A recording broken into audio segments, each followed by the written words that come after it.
Mic'd Up Podcast, hosted by Dr. Mike Miller and Coby Duren of Central Baptist Church in Jacksonville, Texas, is a series of conversations about issues that matter. For people who have real questions and doubts, it covers topics of faith, theology, and philosophy in ways that are easy to understand. Ultimately, Mic'd Up is a podcast with a couple of guys having conversations about conversations you are having. Mic'd Up is produced by Al Lambert Jr. at Mic'd Up Studios in Jacksonville, Texas.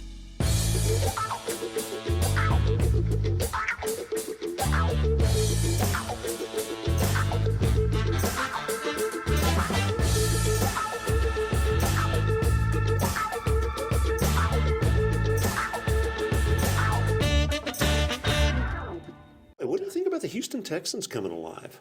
That young guy, I like him. C.J. Stroud? He's a good one. Have you heard some of the stuff he's been saying? You know, some people have told me about like some interviews that he's done. He actually says it's just football. It's just a game. But it's the platform that the Lord has given me to tell people about Jesus. I like that. That is really cool. I like that. Yeah. He's a neat young guy. Okay, so this kind of plays into our topic for today. Not so much, but in a roundabout way. Because I want to get into our topic by broaching another topic first. How old is C.J. Stroud? Is anyone else confused? I don't know how old Stroud is. He's a young guy. He's got to be 22, 23 years old. Probably. How much pressure would it be to work out your faith In a national spotlight? in a national spotlight? I can't like even that? imagine. That's got to be terrifying. It's hard enough just as a pastor, as you know. Oh man, it's the worst. Yeah. But now you have like everybody's trying to.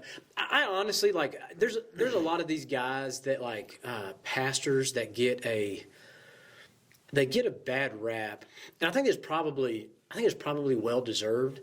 But there's a part of me that feels bad for them because I'm like, man, you're working out your theology, your Yeah. all of your stuff in like this national spotlight, which makes me like really, you know. And can I just tell you that I am so thankful that 30 years ago, my first sermons were not on the internet. Oh, man. Like yours are.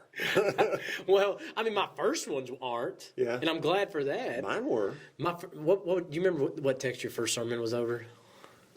Yeah. I'm trying to remember the reference, but it's where. So my first sermon, I was a pilot, and I was down in Belize, and I was connected with the missionary, and he invited me to come preach. Oh, I love where this is going. And I did this sermon. It was an evening service. I did this sermon to, I think, 11 people. Yeah. On the passage where Jesus says the Son of Man came to seek and to save the lost. Oh, okay. Yeah. What is that, Luke 19:10? Luke 19:10, yeah.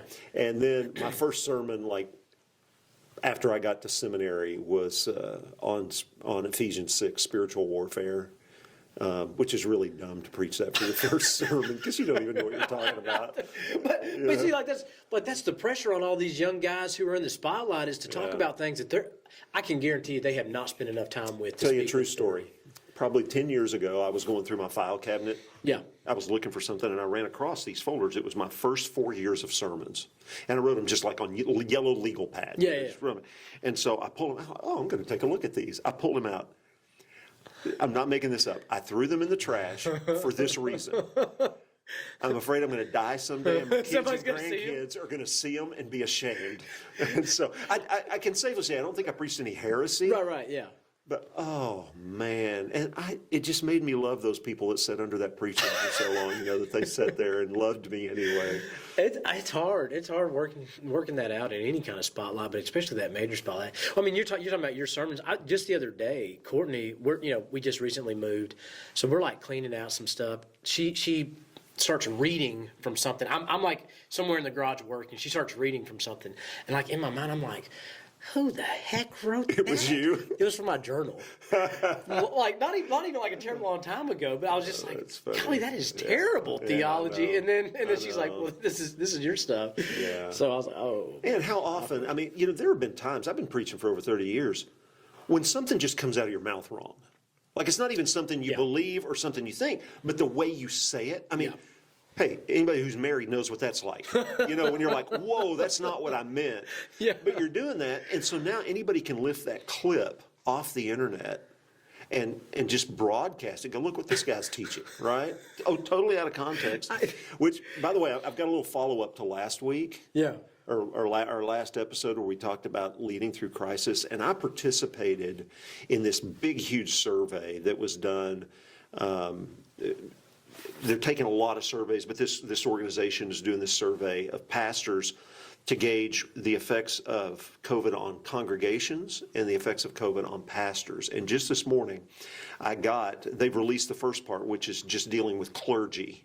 Okay. And I mean, it's huge, huge survey. And the title, this whole survey thing is called Exploring the Pandemic Impact on Congregations. But the first part is titled this, you'll appreciate this, I'm exhausted all the time.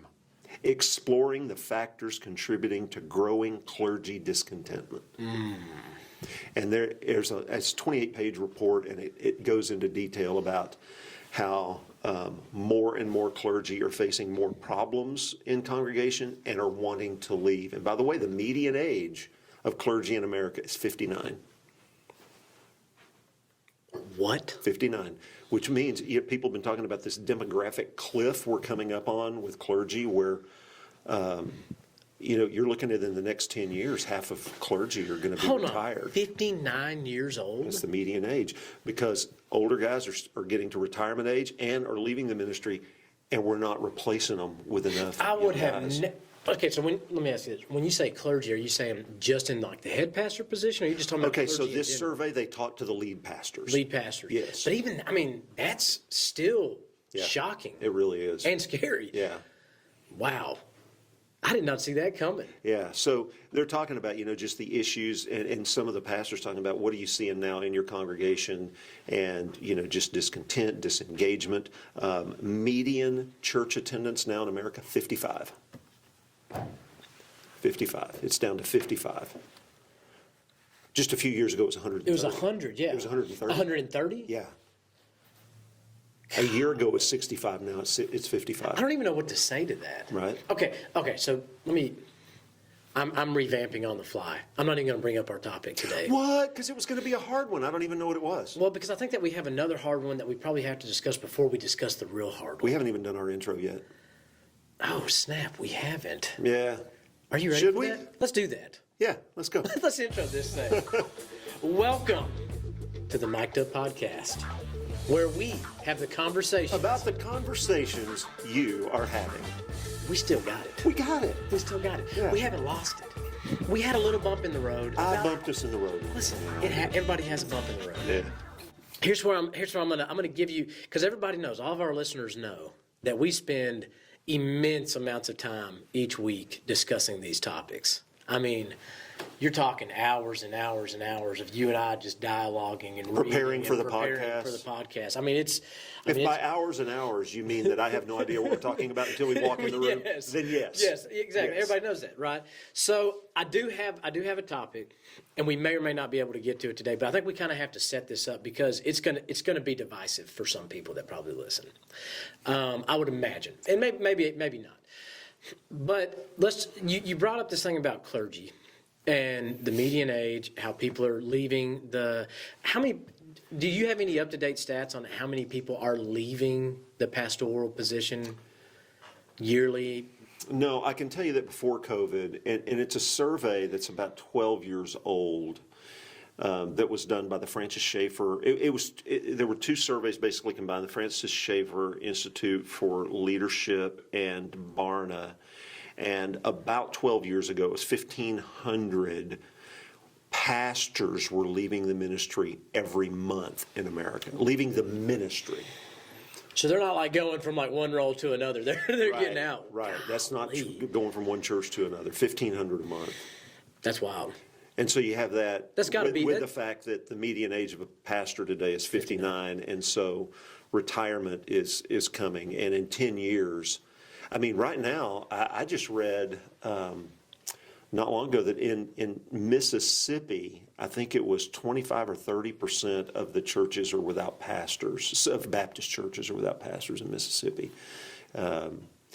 It's weird. We're in this little corner of East Texas behind the Pine Curtain, and in our association over 3 counties of about 100 churches, pastoral tenure is remarkably high. Oh, okay. Yeah, and I've got a friend group of pastors that I've had for the last 7 years. Yeah.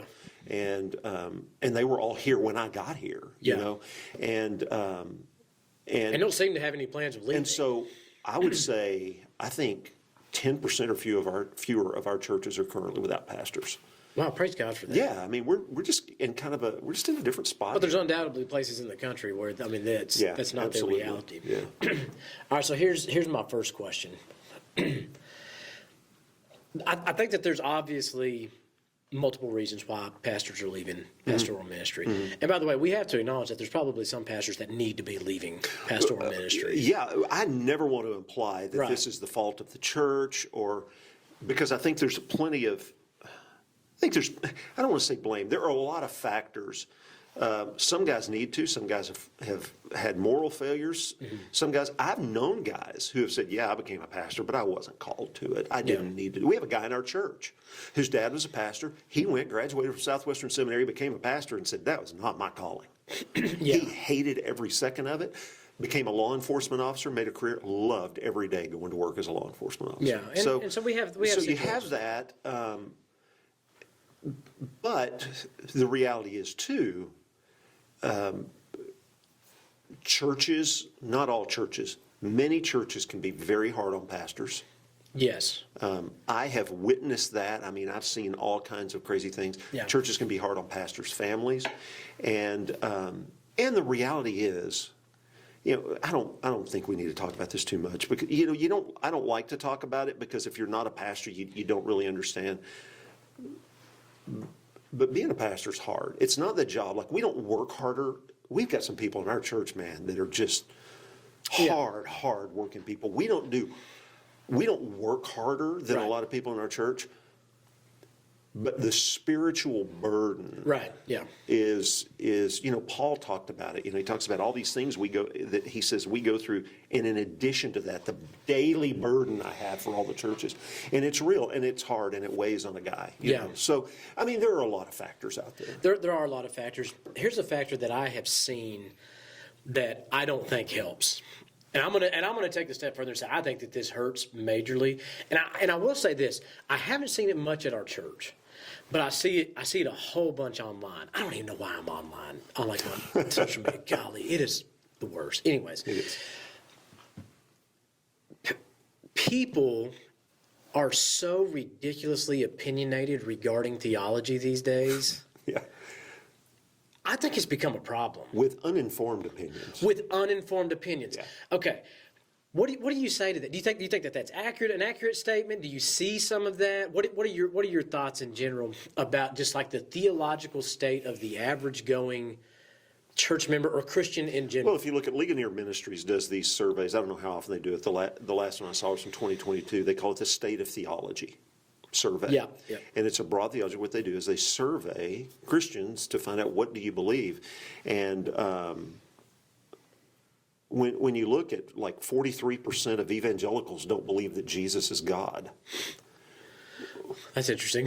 What? You know, in fact, I put something on social media yesterday. A guy I know tweeted something about that, and so I just shared his thing. And I say, you know, this is the crisis facing the church today, is that people in the church either have no idea what the Bible teaches, or they don't care. They just don't believe it. Yeah. But along with that, they're surveying people. You can say you're an evangelical, even though you hadn't been in church for 50 years. And that is one of the things. Define an evangelical real quick. I think that there's probably a lot of Christians that are evangelicals that either don't realize they're evangelicals, or they say that they're evangelicals and they probably don't know what that entails. Yeah, so it depends on who you talk to, I guess. And in fact, I've been involved in some discussions with folks recently about, you know, what are the characteristics of an evangelical. Several years ago, there was a guy, I just pulled it up here because I want to make sure I get it right, there's a guy named Bebbington who formulated what's become known as the Bebbington Quadrilateral. Whoa. And for years, it was sort of the 4 defining marks of what makes an evangelical. And the first thing was they're committed to the authority of the Bible. So they're... Okay. committed to the authority of the Bible. Second is they're cross-centered. In other words, evangelicals want to focus on the gospel of Jesus Christ and what he did on the cross. Okay. Third is conversionism, that evangelicals are very concerned about conversion. In other words, even though we do a lot of stuff like we've got our disaster relief and stuff like that, our priority in that is conversion as opposed to social ministries and things like that. Yeah. And fourth is activism. So along with that, we actually do think that we need to be at work doing good things and advancing the cause of Christ as we do. So like we've got the Southern Baptists have the second largest disaster relief organization in the world. Yeah. And the difference between us and say the American Red Cross is we want to go help in disasters, not just to help people, but also to bring the gospel to people. So there's those four things. But so like based on that definition right there, there's already a stark divide between evangelicals and say like what's the term that most people use, like mainline Protestants? Yeah, because the mainline Protestants wouldn't necessarily hold themselves under the authority of Scripture. Right. Or and conversion's not necessarily. And conversion's not necessarily. There's more social activism and things like that that are concerned there. So, but today now, so the thing is, I was actually in an online discussion with Malcolm Yarnell and a couple other people recently. That some people had put some stuff about what an evangelical is, and I just said, "What do you think about Bevington's quadrilateral? Is that still sufficient?" And the answer was, it's a good foundation, but it used to be, years ago, you said commitment to the Bible. Everybody understood what that meant. It kind of had the same idea, and now you say commitment to the Bible, and that can mean it's got different a million different things. Right. You talk about activism, that can mean a million different things, and so. Really, when we talk about evangelicals, we are talking about people who believe generally. And frankly, we probably ought to move away from the term evangelical just because it encompasses so much now. Right, yeah. But we're talking about people who do believe in the authority and inspiration of Scripture. We're talking about people who are preaching the gospel, advancing the gospel, and those things are gonna set us apart from like the liberal Christianity, the mainline Protestantism, and so forth. So just by virtue of you being a Protestant, it doesn't make you a evangelical. Absolutely not. Okay, so I think that's some good distinction. And by the way, the term Protestant it just is an all-encompassing term that almost means non-Catholic. Yeah. We use that term for the Protestant Reformation of the 16th, 17th centuries, where people like Martin Luther, John Calvin, who were trying to reform the Catholic Church, actually got kicked out of the Catholic Church. They were protesting some of the excesses and the bad doctrine of the Catholic Church, and so we talk about the Protestant Reformation, and so you've got all kinds of streams that came out of that. And for example, you've got Presbyterians that came out of that, followers of John Calvin, but some Presbyterians are in the mainline Protestant camp, whereas some Presbyterians are evangelical. Yeah, and I mean, you can say the same about Baptists. I mean, we have some Baptists that seem to be drifting towards that mainline camp. You do have mainline Baptists. You've got mainline Methodists and Lutherans and all kinds of things. So here's where, and I can't remember if I saw somebody comment on this on maybe a post that you recently had. I saw this somewhere, and I was like, you know what? There is some truth to that. Now, yes, it was. It was on a post that you recently had online where somebody was talking about like fundamentalism, I think. I mentioned that. Maybe you did. Okay, it was the same post that I shared of Malcolm Yarnell's about the state of theology and all that, and I said this is the biggest crisis in the church, and somebody came back and said, well, I don't think lack of orthodoxy is the biggest crisis. I think orthopraxy. Yeah, the putting into practice of faith. And I said, well, we have bad orthopraxy because we have bad orthodoxy because that's the foundation. Yeah. We're only going to have right works if we believe right things. Yes. There has to be a knowledge base there. Well, yeah, but he came back and said, well, people have been fighting over orthodoxy and getting their doctrine right while treating people badly and not doing right things. And I said, and my thing is, well, that's not good orthodoxy because we talk about primary doctrine, secondary doctrine, tertiary, quaternary, like the Trinity. Yes.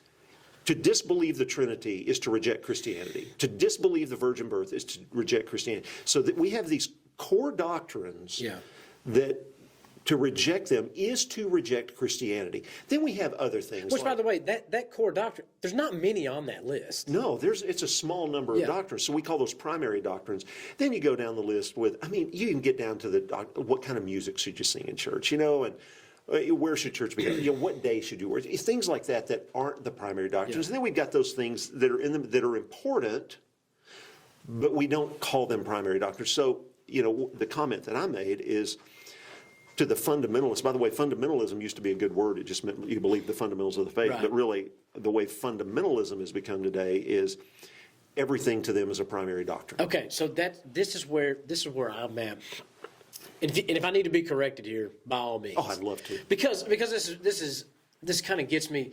What I see when I see Christians engaged, in particular online, but I'm also seeing it face-to-face with Christians too.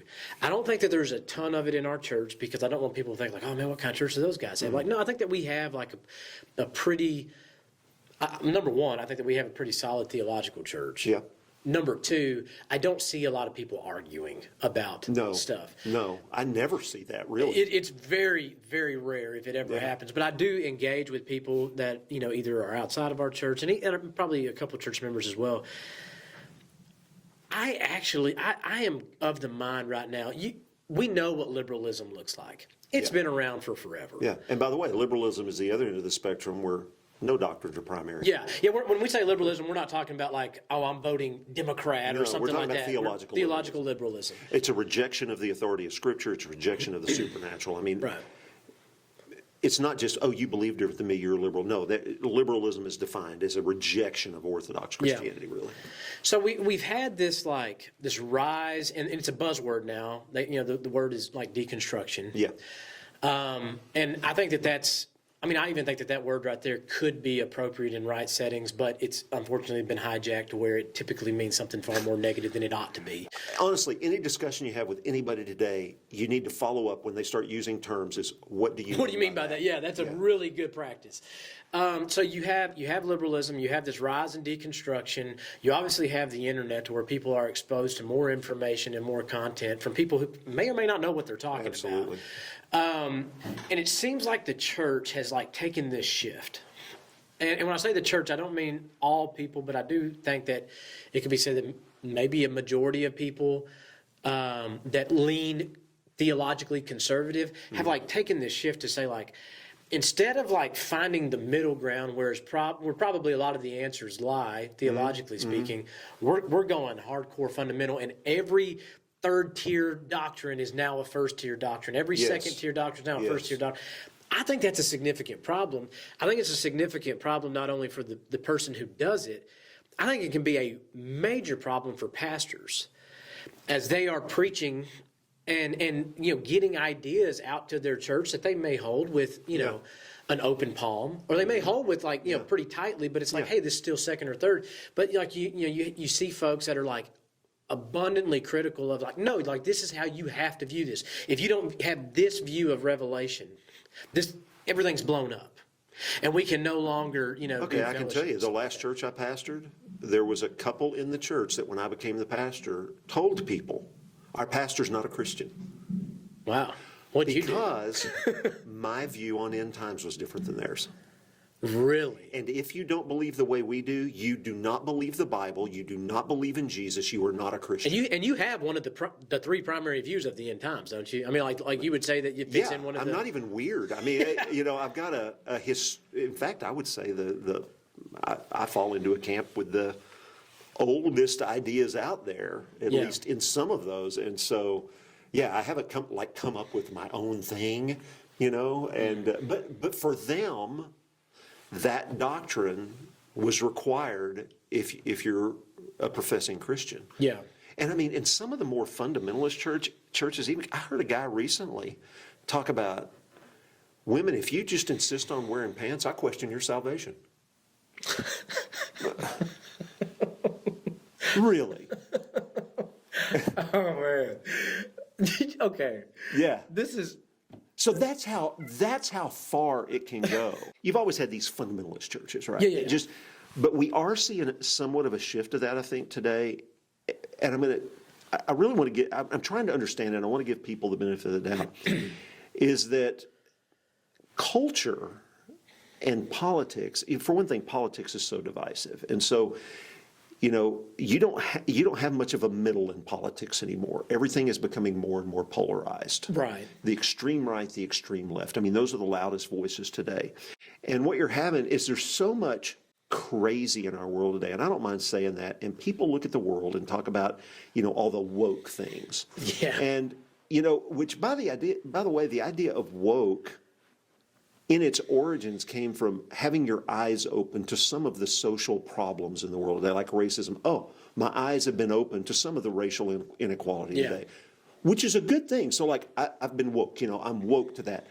But now, I mean, it's gone into all this transgender stuff and everything. And so people who are, and I'm not talking about politically, but theologically conservative, are equating all of this wokeism, this woke agenda with, I mean, everything's getting lumped together in liberal theology. So it's almost this reaction like, look, we've got to put our stake down. Yeah. Right? And we can't open the door a crack to any of that, because once you open the door, look what happens, it comes flooding in. And I think a lot of it is that people are just afraid of what's going on in their culture and in their churches. And I understand that, and I'm sympathetic to it. So, for example, a funny thing that started happening on Twitter yesterday, and yes, I still call it Twitter, I just can't call it X. Formerly known as Twitter. Formerly known as the artist formerly known as. There's a guy named Paul David Tripp. Do you know? Yeah, I love this guy. Yeah, he wrote that devotional book that I think is really good. Oh my God, he's done so much good stuff, and he used to do these conferences. But he wrote a book on marriage, one of the top books on marriage I've read, called "What Did You Expect?" And it's really great. I love this guy. Is theologically conservative as anybody you'll meet. Well, I guess I don't even know if he posted it or somebody posted it, but he posted a picture of himself on Twitter, like a new selfie or whatever, and he's standing there, and he looks really sharp, in my opinion. He's standing there. He's got like these sort of trendy khakis on. He's a trendy guy. Every time I see him, he's wearing a cool light blue cardigan and this really nice scarf. In fact, I look at the picture and I'm like, dang man, he's looking sharp. Yeah. But some of these fundies are out there like, this is what's wrong with modern evangelicalism today, is men are dressing soft and they're becoming effeminate and all this stuff. And I'm like, I think he looks nice. Yeah. But the whole thing is, ridiculous. here's a guy that's wearing light blue and a scarf, and oh my goodness, this is everything that's wrong with the world. Everybody's becoming effeminate and all this. And frankly, it's gotten crazy. Have you because that's an extreme example. Here's a little bit less extreme example, because I think that these things are just getting more and more involved, like to where people, the average Christian, will read a book, listen to a speaker, watch or listen to a podcast, get an idea, and they feel like, okay, this is top tier now, and I'm going to fight. This is a hill for me to die on. One of the recent kind of explosions that I have been keeping up with, a couple of very popular theologians and scholars that deal with the LGBT stuff, the LGBT issue that we kind of see in the church today. All of them reject that lifestyle is affirmed in the Bible. It's biblical. Yeah. All of them say, I mean, I have heard this from all of them say, like, you have got to put to death, your fleshly desires in this area. One of them is a little bit more radical in their approach to having the conversation. The other one is a little less strong. But they're all saying the same thing. Yeah. Man, they're going after each other. Yeah.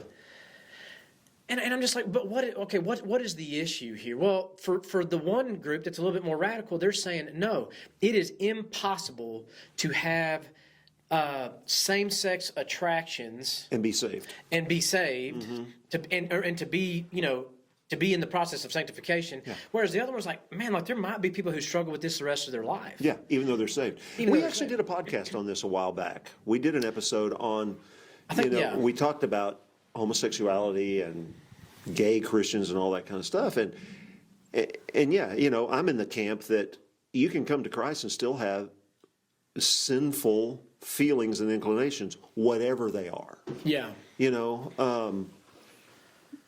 you take a straight man who has like real lust issues or whatever. Yeah. Just because he gets saved, that doesn't necessarily go away. Yeah, and depending on what you do with it, you But may if die. he's walking still. in Christ, he does need to crucify that part. That's of him. right. He needs to be disciplined and pure and all those things. Yeah. Yeah, and I have known people who love Jesus who say same-sex attraction is maybe it's not as strong as it was, and I've learned to put it to death, and I don't give in to it at all, but it's there. Yeah. And I would say somebody may disagree with me on that, but what you're talking about is, if you think that way, We're cutting you're a you off. heretic. Yeah, you're a heretic. They called Yeah. them heretics. I know. And even inside of that issue, there's the whole debate that has kind of gotten stirred back up right now. I'm probably going to pronounce this wrong. Concupiscence? I don't know. Do you know what I'm talking about? Concupiscence, yeah. Okay. Say it again. Concupiscence. Every time I see it written down, I'm just like, man, that's a tough one for this East Texas boy. Okay. But what does it mean? Yeah, what does it mean? And like the way that I see it, and correct me if I'm wrong, is like, okay, look, from the first time that we sin, there's this brokenness inside of us that is going to stir up all sorts of things, and that stuff is evil. Mm-hmm. But it seems like from about 500 AD to now, there has been incredible debate inside the church. You have Augustine who changes his mind on it. Is it sinful or is it not? Multiple times in his life. You have different church councils that meet and talk about it. Like, okay, well, are you sinning if there is some sort of thing inside of you that is causing temptation? Right. Or is it just temptation, right? Like, there's all sorts of debate there. Yeah. And this, I'll say this. I don't want to speak too much on it. Because it's a doctrine that I'm trying to work through myself, and I haven't read enough yet. I need to do more before I comment. But what it seems very clear to me is that for the last 1,500 years, people have been divided on, is this sin or is it not? Yeah. So who am I to come and call, let's say you have a different view on it, who am I to call you a heretic when for 1,500 years we have been debating this? Right. And like, we don't know. We're not sure if this is a sin. We're not sure if it's temptation. And so we don't know here's the what to do thing. with We need to be very careful with our terminology. Heresy? Heresy, number one, denying those primary doctrines, the virgin birth, the bodily resurrection of Christ, the Trinity, that there is only one God. You know, these things, that salvation is by grace through faith alone. These are the things that you deny those, you're a heretic. You are a false teacher. But if you believe that infant baptism is appropriate, even though it doesn't wash away sins, it's just a sign of the covenant, you're not a heretic. There's a lot of Protestants who still practice And that. by the way, I would say you're wrong. I mean, that's something. That's a second order doctrine for me. It's an important doctrine. Yeah. And I've got. You're gonna friends- choose what I've church got you go to. friends that practice that. Yeah. And I'm like, yeah, you're wrong. But like some of my favorite theologians, Ligon Duncan and Tim Keller. I just showed a Tim Keller clip last night in my master class. Yeah. He's a Presbyterian. Yeah. You know? I know. He's not a heretic. Right. And so, yeah, the battle lines, it's we're losing the ability to go, I disagree with you on that, brother. And that's the problem. Yeah. When we can't talk about these things without dividing, like, I mean, you just brought up the deal. I wouldn't just have a hard time. I'm not going to go to a Presbyterian church because, when I say I'm not going to go become a pastor, member, whatever. The first church I ever preached at was a Presbyterian church, ironically. Really? Yeah, it was my grandmother's church. And I would still step foot in the door because they're Christians. They're your but brothers. I'm not going to go be a church member there because of that view on baptism. So that's what I can't do it. second order doctrines do, is to disagree on second order doctrine is not disagreeing on Christianity and not Christianity. To disagree on second order doctrines is where it's not primary, it's not orthodoxy, but what it does is we have strong enough convictions that it does set boundaries. Yeah. So like a second order is going to divide between a Baptist and a Presbyterian. Right, but you would go have lunch with Tim Keller any day of the week. If he was gone still now. alive, Yeah, if he was still alive. I would have loved to. Yeah, have that would have had been lunch with great. Tim Keller. Who's another Presbyterian guy that's out there?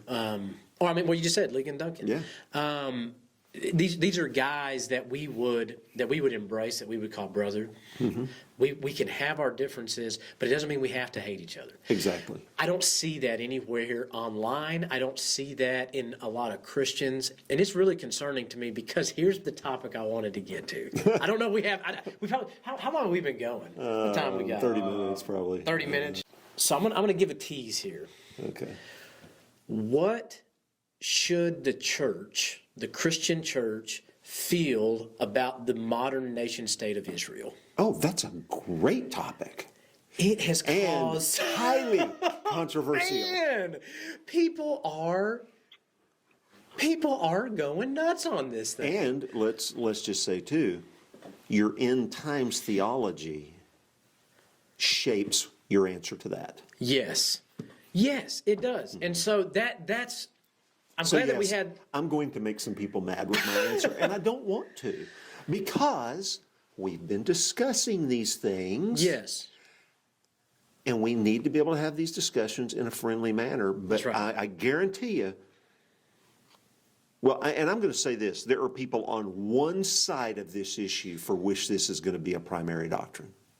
The people on the other side, it's not so. Yeah. But on one side of this issue, this is going to be a primary doctrine. Yeah, and that's the thing. When we started this podcast, we wanted to have the conversations that people were having. Yeah. This is clearly a conversation that people It are is. having. I think it's a conversation that a lot of people are very disinformed on. Mm-hmm. But the biggest thing to me, and I think I know where you probably stand on this. I'm not 100% sure because we haven't. Where do you think I stand? I'm gonna hold off till the next episode. Coby I'm Duren. gonna start the next episode telling you what I think you think, and then I want to hear if how wrong I am or right I am or whatever.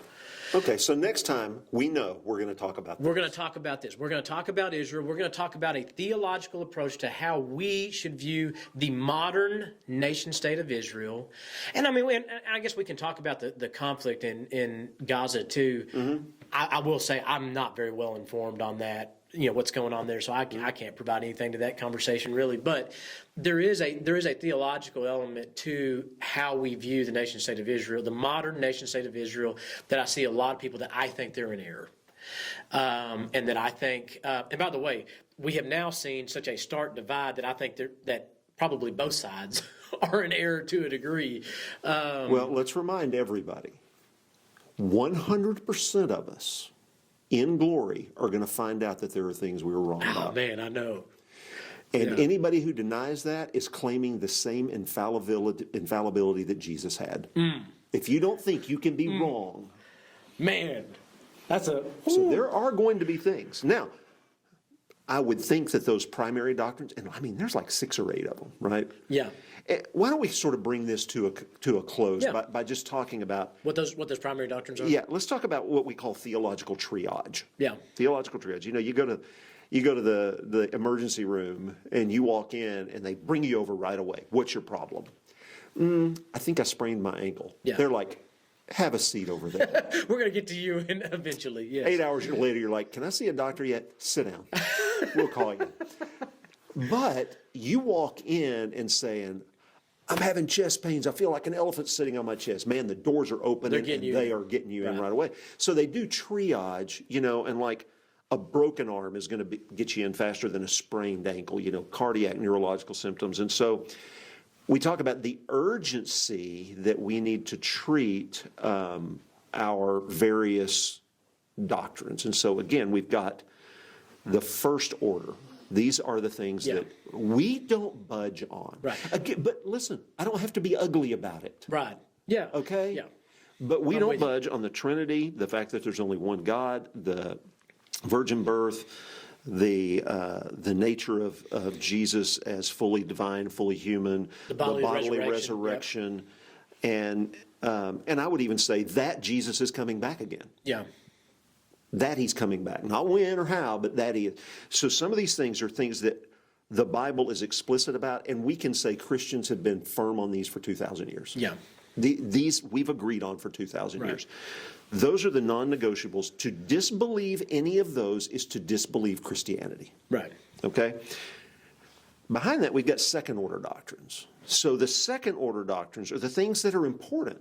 And I would say no doctrine is unimportant, okay? But we're talking about degrees of importance. The second order are important enough that we do draw boundaries. Okay. But it's not a boundary of whether you're Christian or not. It's a boundary of whether you're in this church or that church. Right, yeah.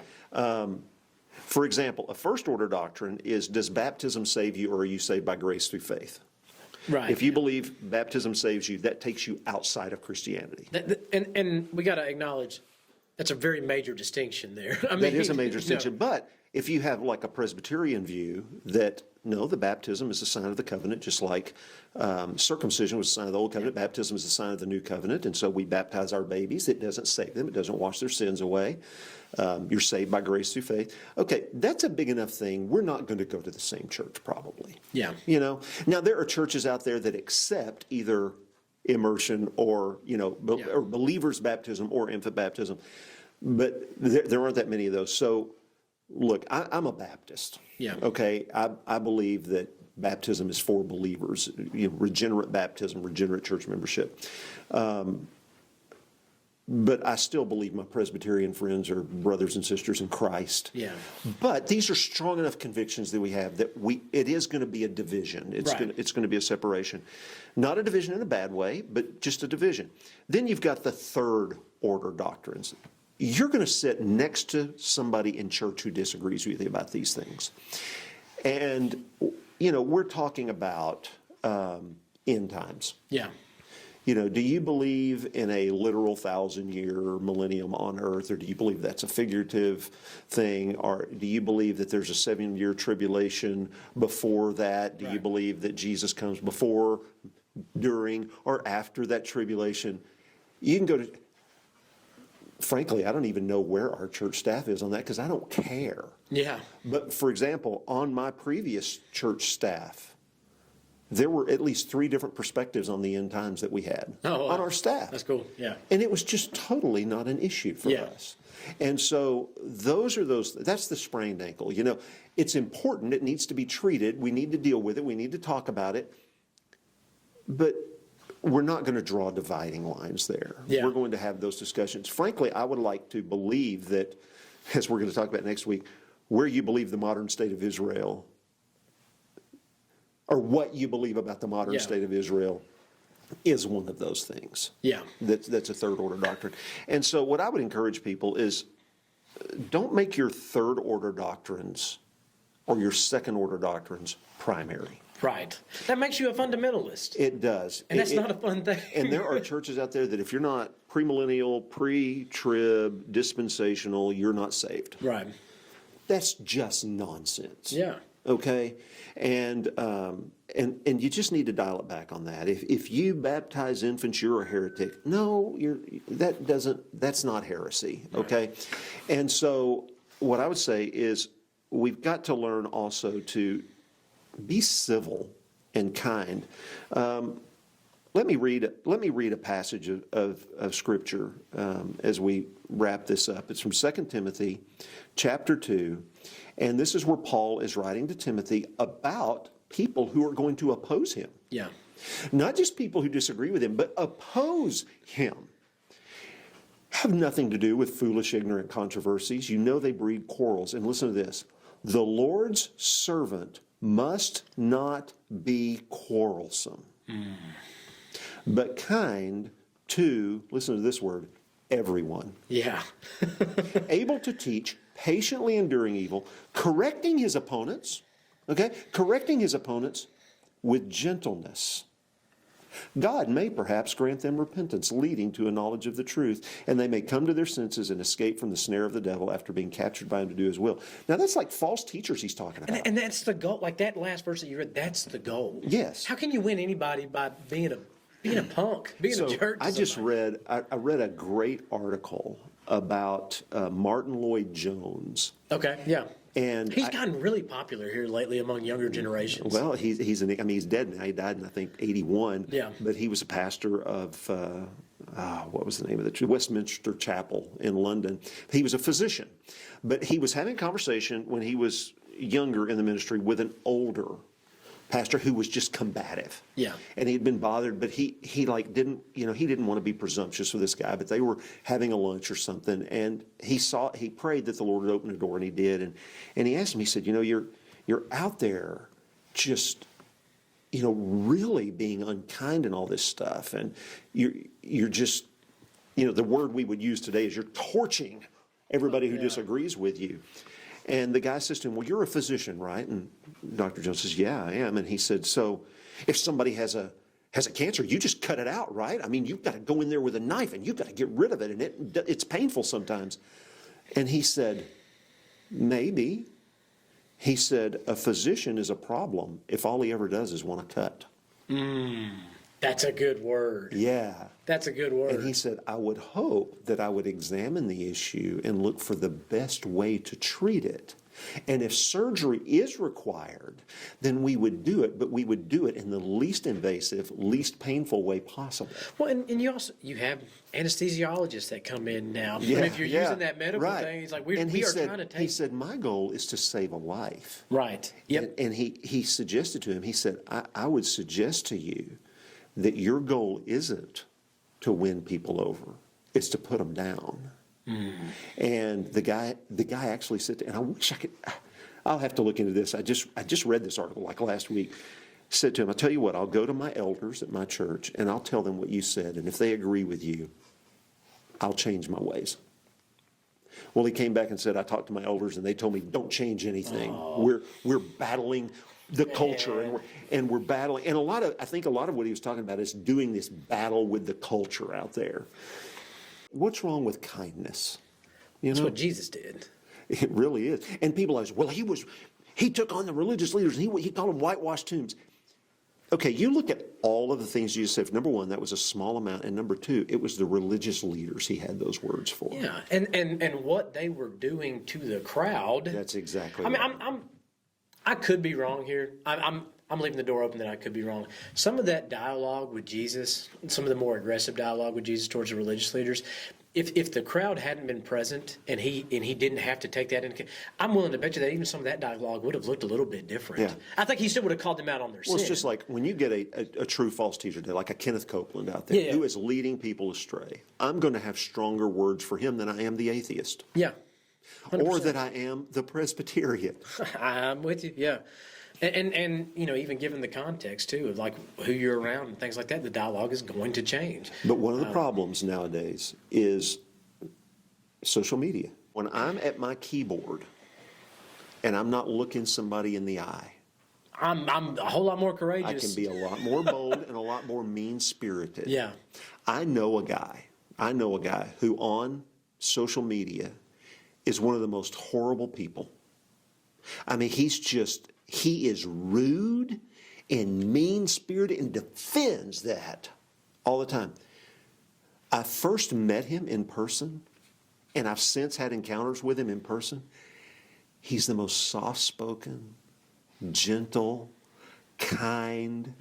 He's just, when I saw in fact, I met him and spent some time with him, and then somebody was criticizing him like, hey, I don't think you know this guy. Yeah. This guy's a sweet guy. And the person's like, look at his Twitter page. And I'm like, oh, yeah. Whoa. He turned into a different person. Different person. So we're going to address the whole Israel thing. And, we're going to come at it from a theological perspective as well, too. Yeah. And so I know for a fact, just based on what I see on social media, I've got some different opinions on it than what some people have. So do I. Well, you remember, I don't know if you saw this or not, but like I put something on Facebook like about a week after the thing in Gaza erupted, and I said, hey, just a word of caution.